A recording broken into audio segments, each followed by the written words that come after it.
इन्हीं को कातिल कहेगी दुनिया, हमारा ही कत्ले आम होगा। आपने कहा कि सर्वे टीम पर पथराव हुआ, क्या पत्थर ने कहा कि मैं मुसलमान द्वारा चला?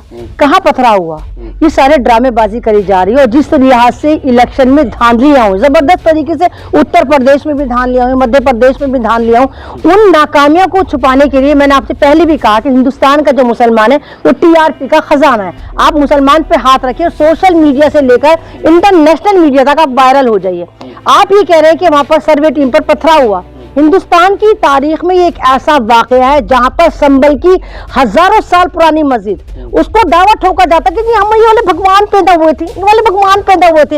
एकदम से जब ये भगवान को पैदा करा जा रहा था, उसी वक्त पिटीशन डलती है लोअर कोर्ट में, फौरन वो एकदम सुनवाई होती है। सुनवाई के बाद फौरन वहां से ऑर्डर आ जाता है कि जी यहाँ पर सर्वे टीम पहुंचेगी।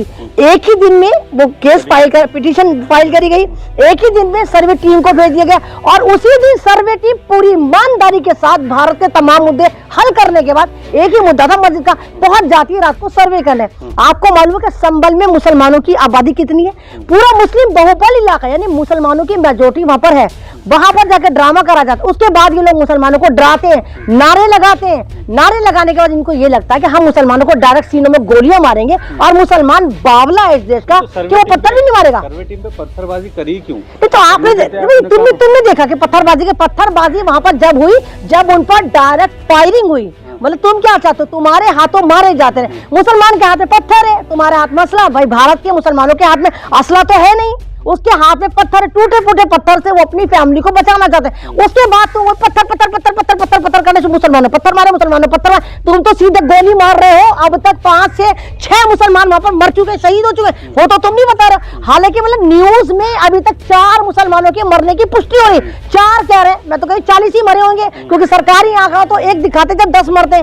तो आपने वहां पर हालात बस से बदतर कर दिए, सिर्फ इसलिए कि आप उत्तर प्रदेश में हुई धांधली छुपाना चाहते हैं, आप मध्य प्रदेश में इलेक्शन में हुई धांधली छुपाना चाहते हैं, आप मणिपुर का फेलियर छुपाना चाहते हैं। आपको मालूम है कि मणिपुर झुलस रहा है। मणिपुर में इतना दंगा पिछले साल नहीं हुआ जितना अब हो रहा है। एक जिंदा औरत को परसों मणिपुर में, एक ईसाई जिंदा औरत को जो कुकी ग्रुप की थी, उसको जिंदा रहते हुए इन लोगों ने उसकी बॉडी में कील ठोक दी, जिंदा औरत के जिस्म में कील ठोक दी। उसके बाद उसके साथ सामूहिक बलात्कार करा, उसके बाद उसको जिंदा जला दिया। तो यहाँ तो आप बात नहीं कर रहे। मतलब इनको लग रहा है कि मणिपुर फिर नजर आ रहा है। बीजेपी के नेताओं के, बीजेपी के एमपीओ के, विधायकों की वहां पर गाड़ियां फूकी जा रही हैं। तो मणिपुर का फेलियर छुपाने के लिए मुसलमान को मारेंगे, महाराष्ट्र का फेलियर छुपाने के लिए मुसलमान को मारेंगे, उत्तर प्रदेश का फेलियर छुपाने के लिए मुसलमान को मारेंगे, हरियाणा का फेलियर छुपाने के लिए मुसलमान को मारेंगे। अरे मुसलमान से तुम्हें इतनी प्रॉब्लम है ना, तो भाई एक दफा मार दो ना। सरकार तुम्हारी, शासन तुम्हारा, प्रशासन तुम्हारा, पुलिस तुम्हारी, एडमिनिस्ट्रेशन तुम्हारा, सब चीज, गोला बारूद तुम्हारा। मुसलमानों को लगाओ, उड़ा दो बारूद से, ना रहेगा बांस, ना बजेगी बांसुरी। लेकिन वो कह रहे हैं मस्जिद के जो पहले था वहाँ पे मंदिर था, ये मस्जिद भैया बस पूरी दुनिया हमारी है, क्योंकि हजरत आदम हिंदुस्तान में नहीं, पूरी दुनिया में पैदा होने वाले वाहिद इंसान थे। तो पूरी दुनिया मुसलमानों की है। तो क्या मुसलमानों ने कहा ये जगह हमारी, वो जगह हमारी? देखो भाई, सन 47 के बाद इन चपड़गंजों को बताओ कि भारत संविधान से चलता है, और मेरा भारत का संविधान कहता है कि 1947 के बाद जितनी भी मस्जिद या कोई भी बना, वो उसी आलम में रहेगी। अब इन्होंने जब राम मंदिर पे इन्होंने हमारी बाबरी मस्जिद हथियाई थी, तो इन्होंने कहा था जी आखिरी मस्जिद है। उसके बाद इनका आखिर ही नहीं होता, ये वाली मस्जिद, ये वाली मस्जिद, इधर की मस्जिद, इधर की मस्जिद, हर मस्जिद को इनका ड्रामा कर रहे हैं। 1991 में एक, आप भी देखिए कि एक एक्ट पास हुआ था, उसमें कहा गया था कि हिंदुस्तान के जो भी मंदिर, जो भी मस्जिद, जो भी गिरजाघर, जो भी गुरुद्वारे, वो एज इट इज उसी कंडीशन में रहेंगे। लेकिन राम मंदिर के साथ क्योंकि आस्था का मामला जुड़ा हुआ था, इसलिए राम मंदिर आस्था पे जीत गए। राम मंदिर भक्तों की कामयाबी नहीं थी, राम मंदिर आरएसएस की कामयाबी नहीं थी। राम मंदिर को डोनेट करने वाले, बनाने वाले देश का सबसे बड़ी अदालत सुप्रीम कोर्ट था, जिसने आस्था के नाम पे मुसलमानों की हजारों साल पुरानी मस्जिद को तुड़वा के, शहीद करवा के इनको दे दिया। अब इनकी नीयतें खराब हो गई। जब देखते हैं कि भारत से मामला खराब होना शुरू हो गया, अभी आप देखिए, हाँ एक मामला तो रह गया, आप देखो एक मामला तो रह गया, हमारा अदानी, हमारे भारत का अदानिस्तान जिसमें ना, उसको अमेरिका ने वारंट जारी करे, 2 साल की सजा भी हो गई। उस पर सर्च वारंट है कि उसको पकड़ लो, चाचा भतीजे को पकड़ लो।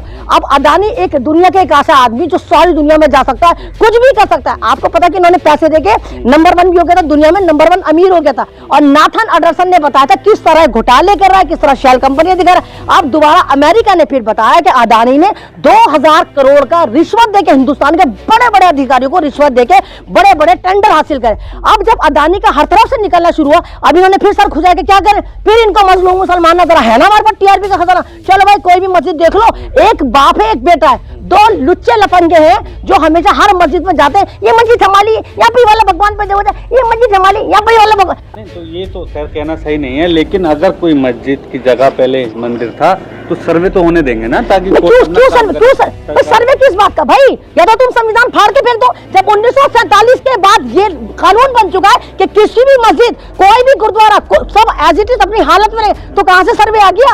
तो यार तुम कहो कि तुम संविधान बदल रहे हो, कहो कि तुम हिंदू राष्ट्र बना रहे हो, यार कैसे भाई? जब 1991 में एक एक्ट बन गया कि भारत की तमाम धार्मिक स्थल उसी कंडीशन में रहेंगे जिसमें थे, तो कहां से सर्वे होगा? किस बात का सर्वे होगा? और जब सर्वे हो रहा है, कह रहे जी हमने मुसलमान अदालतों का कहना नहीं मानता, एक बावली पागल और बेवक्ती पैदा शुरू माना मेंटल, वो 2 कौड़ी की दलाल कह रही नहीं सर्वे टीम पे। अबे छिचोरी औरत, सर्वे टीम से क्या मतलब? जब कानून पर क्यों होगा सर्वे भाई? पहले हो गया तो क्यों होगा? आज क्यों गए थे? तो आज मारना था ना, आज माहौल खराब करना था ना, जबकि संभल में खुद भारतीय जनता पार्टी जीती है। मुसलमानों का सबसे बड़ा फेलियर संभल में देखने को मिला, क्योंकि मुसलमान वहां पर लगातार मुसलमान सांसद रहे 20 साल, लेकिन उसने मूंगफली नहीं फोड़ी। उसके बाद भारतीय जनता पार्टी के जो विधायक है, भारतीय जनता पार्टी का जो विधायक कुंदुर्की का, उसको मुसलमानों लड्डुओं में पैसों में तोला। उसका रिजल्ट ये मिला कि इन्होंने जीतेगा कि तुम तो हमारी नोक पर हो, तुम तो मुसलमान भारत का मॉब लिंचिंग के लिए पैदा हुआ, तुम्हारी मस्जिदों को शहीद करने के लिए पैदा हुआ।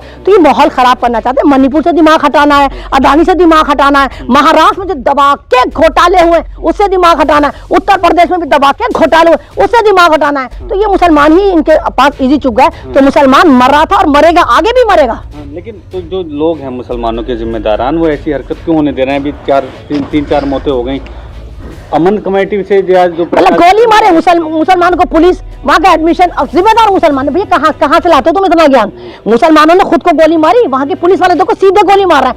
अरे रूल है, अगर आप जिन मुसलमानों को उपद्रवी फलाना दरवी, अगर आपको लग रहा है कि मुसलमान शाउट हो रहे हैं, मुसलमानों की आस्था आहत हो रही है और आपको बड़ा शौक है गोलियां चलाने का, है आप टीयर गैस छोड़िए, आंसू के गोले छोड़िए, उसके बाद भी अगर मुसलमान नहीं मानना है आप ही के बगौल, तो आप उनके पैरों पे गोली मार सकते हैं। आप सीधे गोली मारा, दिल पे मारा, दिमाग पे मारा, आपकी तो मंशा साफ। अरे आपने नहीं देखा अभी? आपने देखा मीरापुर के इलेक्शन हो रहा है, पुलिस वाला है सच्चो कह रहा है, बोटी बंदूक दिखा के कह रहा है चल घर चल, बोटी डालेगी, पर्चियां छीनना है। तो ये कौन सा राज है, कौन सा राम राज है? वो ये भी तो कह रहे हैं ना हिंदू राष्ट्र बन गया, नीतीश राणा महाराष्ट्र के, वो कह रहे हैं हिंदू राष्ट्र बन गया है। तो अगर हिंदू राष्ट्र बन गया ना, तो तुम्हारे हिंदू राष्ट्र में मुसलमान कहीं फिट नहीं होता।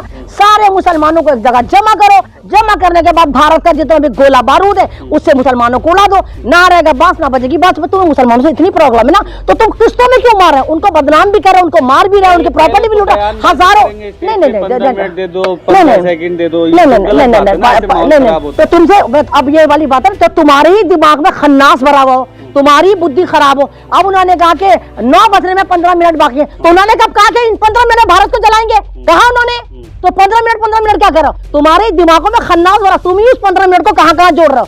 तो ये नहीं होना चाहिए भारत का। तो फिर नहीं तो 15 मिनट में हुआ, 15 मिनट में हुआ, ये तो 3 दिन से चल रहा है, तो 3-4 दिन से चल रहा है, तो 15 मिनट कहाँ? 15 मिनट देखो, इस तरह नहीं होता। मैंने कहा ना कि लोग बड़े चालाक है, खासकर मुसलमान भी सही कौम नहीं रही। मुसलमान जब दलाली पे उतर गया, मुसलमान आप ये देखिए, उत्तर प्रदेश के इलेक्शन देखिए, आप महाराष्ट्र के इलेक्शन देखिए, जहां मुसलमान जीत सकता था, मतलब वहां मुसलमानों की मेजोरिटी थी, वहां मुसलमान समाजवादी सही मुसलमान थे, सही मुसलमानों से मुसलमान, निर्दलीय मुसलमान, तो वहां सीधी भाजपा जीत के लेके गए। और बाकायदा मुसलमानों के बड़े बड़े धर्मगुरु शिवसेना को जिताना है। क्यों भाई, तुम्हें नहीं मालूम कि शिवसेना खुद कह रही, सीना पीट के कह रही है कि बाबरी मस्जिद हमने तोड़ी थी और सारे सबूत मिले, तो उसके बाद तुम कह रहे शिवसेना को जिताना। तो जब हमारे धार्मिक गुरु धर्म को छोड़ के सब तरफ लग गए, मतलब पॉलिटिक्स भी करो। अरे भाई मुसलमानों की पॉलिटिक्स करो ना, ये क्या तुम दूसरों को जितवा रहे? तो रिजल्ट ऐसे निकलेंगे जब हमारे धर्मगुरु भटक गए हैं। क्या कहेंगी संभल की आवाम से, जहाँ पर इस टाइम माहौल गर्म है, कैसे शांति बहाल हो सकती है? देखिए हम मुसलमान एक जन्म वाले, एक खुदा वाले, और मुसलमान सब्र पे यकीन रखता है। आप अल्लाह से मांगिए, आप जितना हो सकता है सब्र करिए, क्योंकि आप ये सोचिए भारत का मुसलमान एक ऐसा मुसलमान है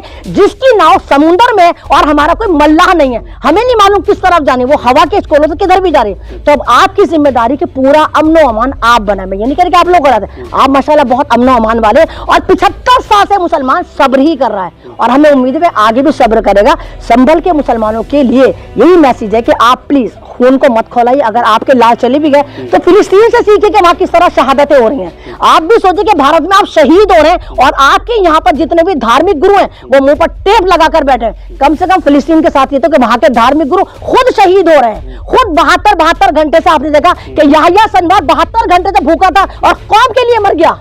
तो आप देखिए फिलिस्तीन से सीखिए, और आप देखिए कि आप ये कहिए कि हाँ मुसलमान तो अल्लाह ताला कहता है सबसे अच्छी मौत शहादत की है। तो आप सब्र बनाए रखिए, संविधान पे यकीन रखिए, कोई तो एक ऐसी अदालत होगी जहां पर हमें इंसाफ मिलेगा। और मुसलमानों के लिए बेशक हिंदुस्तान में काली रात चली, लेकिन हमें उम्मीद है, हमारा यकीन है, अल्लाह पर यकीन है कि इस काली रात के बाद बहुत जल्दी रोशन सुबह जरूर आएगी।